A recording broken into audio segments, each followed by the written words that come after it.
ہمارے ہاں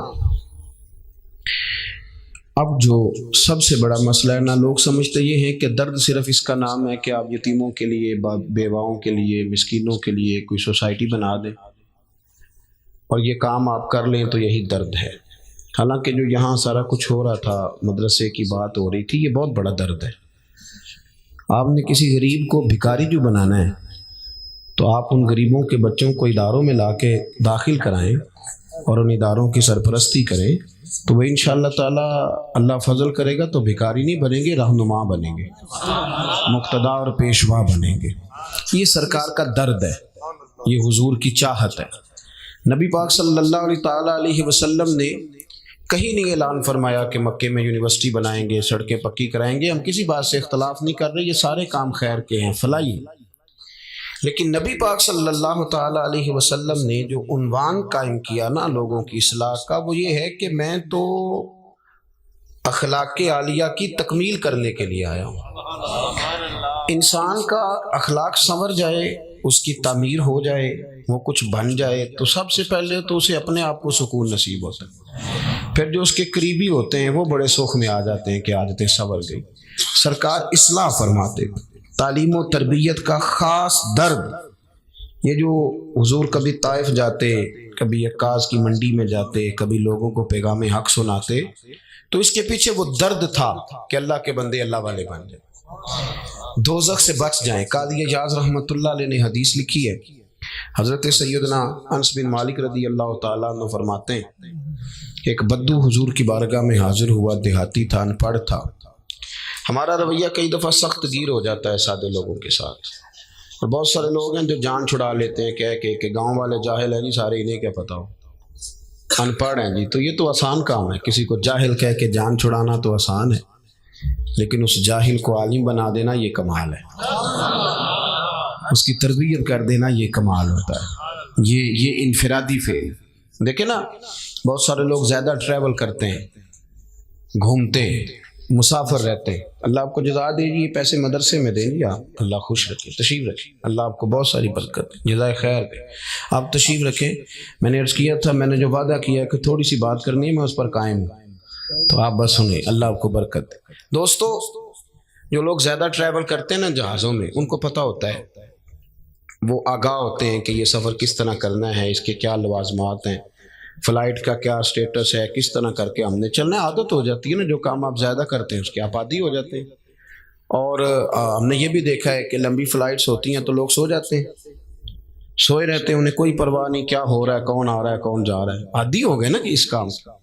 ایک بابا جی بیچارے غریب ہیں، وہ کمیٹیاں ڈال کے عمرہ کر دے جاتے ہیں، پہلی دفعہ گئے ہیں، کبھی ٹریول نہیں کیا، ان کو نہیں پتا کہ میں نے سیٹ نمبر کیسے دیکھنا ہے، سیٹ بیلٹ کیسے باندھنا ہے، امیگریشن کیسے کرانی ہے۔ انہی کے گاؤں کا ایک لڑکا جہاز میں بیٹھا ہے جو کہتا ہے کہ میں نے BBA کیا ہوا ہے، میں MBA کا اسٹوڈنٹ ہوں، PhD اسکالر ہوں۔ اور بابا جی جب داخل ہوتے ہیں تو وہ لڑکا ان کو دیکھتا ہے کہ وہ بابا جی آتے ہی کسی سیٹ پہ بیٹھ گئے، جہاز کا عملہ لڑنے لگا کہ بابا یہ تیری سیٹ ہی نہیں، تو سیٹ نمبر دیکھ، فلاں جگہ پہ جا۔ وہ کہتے ہیں بابا جی سیٹ بیلٹ مان لے، وہ کہتے ہیں مجھے تکلیف ہوتی ہے۔ اب یہ دور کھڑا مذاق اڑا رہا ہے، کہہ رہا ہے جی ساڑھے پنڈ دے بندے نہیں سیانے ہو سکتے، یہ ان پڑھ ہیں جی، یہ جاہل ہیں جی۔ تو دل کرتا ہے ایسے آدمی سے ڈگری لے کے بندہ پھاڑ دے۔ یہ تیری تعلیم تجھے سکھاتی ہے کہ تو کسی کو جاہل کہہ رہے، ان پڑھ کہہ رہے؟ اور میاں اگر تو پڑھا لکھا ہوتا تو اپنی سیٹ چھوڑتا، یہ پتہ چل گیا تھا میرے گاؤں کے ہیں، میرے علاقے کے ہیں، دروازے سے وصول کرتا، پھر سیٹ نمبر دیکھ کے انہیں سیٹ پہ بٹھاتا، پھر اپنے ہاتھوں سے سیٹ بیلٹ باندھتا، پھر انہیں کہتا بابا جی میں فلانی سیٹ پہ بیٹھا ہوں، دوبارہ ضرورت پڑی تو مجھے آواز دے لینا۔ تعلیم تو انسان کو، وہ کہا نا اکبر آبادی نے، ہم ایسی لاکھوں کتابیں قابل ضبطی سمجھتے ہیں کہ جن کو پڑھ کے بیٹے باپ کو خبتی سمجھتے ہیں۔ یہ جو بندہ 3-4 سیپلیوں میں BA کر لیتا ہے نا، یہ درس نظامی کے فاضل عالم سے آ کے پوچھتا ہے آپ کی تعلیم کتنی ہے؟ اللہ 6 سیپلیوں میں BA کی ہے، وہ کہتے ہیں جی میں نے درس نظامی کی، نہیں وہ تو ٹھیک ہے، پڑھے کہ نہ ہو بھئی، آپ نے پڑھنا لکھنا کس کا نام رکھا ہوا ہے، کس چیز کا آپ نے نام رکھا ہوا ہے؟ آپ کسی اور کو بھی قبول کریں، کسی اور فن کو بھی تسلیم کریں، آپ غور کریں اس بات پر۔ تو حضرت انس بن مالک رضی اللہ تعالیٰ عنہ فرمانے لگے، بدو آیا حضور کی بارگاہ میں، عرض کرنے لگا یا رسول اللہ کچھ دیجئے۔ تو نبی پاک صلی اللہ علیہ وسلم نے کچھ دیا تو آداب نہیں جانتا تھا، ہم بغیر آداب بتائی لوگوں کو بے ادب کہہ دیتے ہیں، سکھایا کچھ بھی نہیں اور جاہل کہہ دیا۔ اور بھائی حضور نے کچھ دیا تو اسے آداب نہیں آتے تھے اور وہ دیکھ رہا تھا مقدار۔ اور یہاں فاضل بریلوی فرماتے ہیں میرے کریم سے گر قطرہ کسی نے مانگا تو دریا بہا دیے ہیں در بے بہا دیے۔ تو یہاں تو ایک قطرہ ملے تو سمندر سے زیادہ کام دکھاتا ہے۔ تو حضور نے کچھ دیا تو کہنے لگا معاذ اللہ ثم معاذ اللہ، نقل کفر کفر نہ باشد۔ کہنے لگا میں تو بڑی تعریف سن کے آیا تھا، آپ نے تو کچھ بھی نہیں دیا۔ حضرت عمر نے تلوار نکال لی، اس بے ادب کی گردن اڑائیں گے۔ حضور نے فرمایا عمر ذرا ٹھہر جا۔ سرکار گھر لے گئے، جو دیا تھا اس سے ڈبل دیا، پھر تھوڑا اور دیا، اب مسکرایا۔ حضور نے فرمایا اب تیرا کیا خیال ہے؟ کہنے لگا طوفان میں ہوا اتنی تیز نہیں چلتی جتنی آپ کی سخاوت تیز چلتی ہے۔ فرمایا یہی بات میرے غلاموں کے سامنے جا کے کہہ دو گے؟ کہہ دو گے؟ گویا حضور فرمانے لگے جب تم نے کہا تھا نا نہیں دیتے تو ان کے دل ٹوٹ گئے تھے، جب تم کہو گے نا بڑا دیتے ہیں تو ان کے دلوں کو ٹھنڈک نصیب ہو جائے۔ ہم نے بات کو سمجھنا، تھوڑا تھوڑا نا پیار کرنا شروع کریں۔ آپ چھوٹے تھے تو آپ پتہ نہیں کیا کہتے تھے، آپ کا ابا سنتا بھی تھا، برداشت بھی کرتا تھا، دلیل بھی دیتا تھا، کبھی غصہ نہیں کیا، کبھی غصہ نہیں کیا، کبھی منہ پہ تھپڑ نہیں مارے۔ کیا تجھے عقل نہیں؟ اسے پتہ ہے کہ ابھی شعور اس کا کمزور ہے، لیکن ہم والد پر غصہ کرتے ہیں، ہم دادا پر غصہ کرتے ہیں، ہم تلخی دکھاتے ہیں۔ میں نے کئی سیانے بندے دیکھے ہیں، بڑے سمجھدار ہیں، بڑے وفادار ہیں، لیکن اپنی ذات کی حد تک، اپنی ذات کی حد تک کسی کو عزت دینا، اہمیت دینا، وقار دینا، طنز کریں گے، تنقید کریں گے، یہ کمزور ہونے کی علامت ہوتی ہے۔ عزت والا تو وہ ہوتا ہے نا جو عزت بانٹتا پھرتا ہے، لوگوں کو دیتا ہے، جو پیار کرتا ہے، جس سے محبت کرنی آتی ہے۔ نبی پاک صلی اللہ علیہ وسلم نے جب اس کو سرکار باہر لائے تو سرور کائنات علیہ السلام کے غلاموں کے چہرے دیکھ کے کہنے لگا او میرے محبوب کے غلاموں، سخاوت سنی بڑی تھی پر دیکھی میں نے آج ہے۔ حضور تو بڑا دیتے ہیں۔ اب حضور نے فرمایا عمر اگر تم اسے پہلے قتل کر دیتے تو یہ دوزخ میں جاتا، اور اب جہاں کھڑا ہے رب اسے جنت عطا کرے گا۔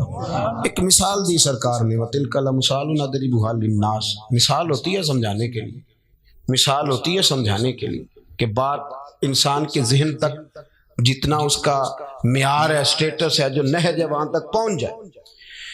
اللہ کے رسول صلی اللہ علیہ وسلم نے فرمایا عمر میری اور تمہاری مثال، میری اور امت کی مثال اس آدمی کی مثال کی طرح جس کی اونٹنی بھاگ گئی تھی اور ناک سے نکیل نکل گئی تھی۔ بہت سارے لوگ اس کو پکڑنے کے لیے بھاگتے تھے، کسی کے قابو نہیں آتی تھی، کسی نے ڈنڈا مارا، کسی نے تلوار پکڑی، زخمی ہو گئی پر قابو نہ آئی۔ دوستو سننا، حضور فرماتے ہیں پھر اس کا اپنا مالک آ گیا، اپنا مالک۔ اس نے کہا پیچھے ہٹو، تم نے میرے جانور کا کیا حال کیا، تھوڑا سا چارہ زمین سے اٹھایا، اسے دکھایا تو اونٹنی دوڑی ہوئی آئی، اس نے اس کی پشت پر ہاتھ پھیرا، ناک میں نکیل ڈالی، اوپر سوار ہوا اور جاتی دفعہ کہنے لگا اونٹنی ہے میری، اسے سنبھالنے کا طریقہ بھی مجھے ہی آتا ہے۔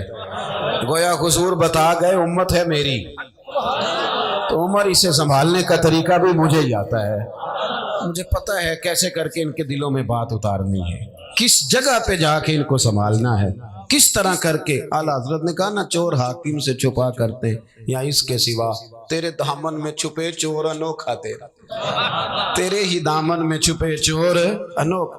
بڑی حکمت سے، بڑی، ہمیں ویسے سارا طریقہ آتا ہے۔ ہمارے استاد فرمایا کرتے تھے کہ لوگوں کو کہے نا کہ کسی کو نماز کے لیے لایا کر، تو وہ اس کو نماز پڑھنے کی بجائے اس کو کہتے ہیں نہ آنا مسجد کبھی بھی، دور کھڑا ہو بندہ تو اس کو کہتے ہیں پڑھ لے کر کبھی نماز کتنے کھڑ دینی پیسے، تو وہ بھی کہتا ہے کہ تو نے اپنی قبر میں جانا اور میں نے، لیکن وہی شخص جو دین کے لیے اس انداز میں قائل کر رہا ہے، ہوتا ہے نا آج لوگ طنز کرتے ہیں۔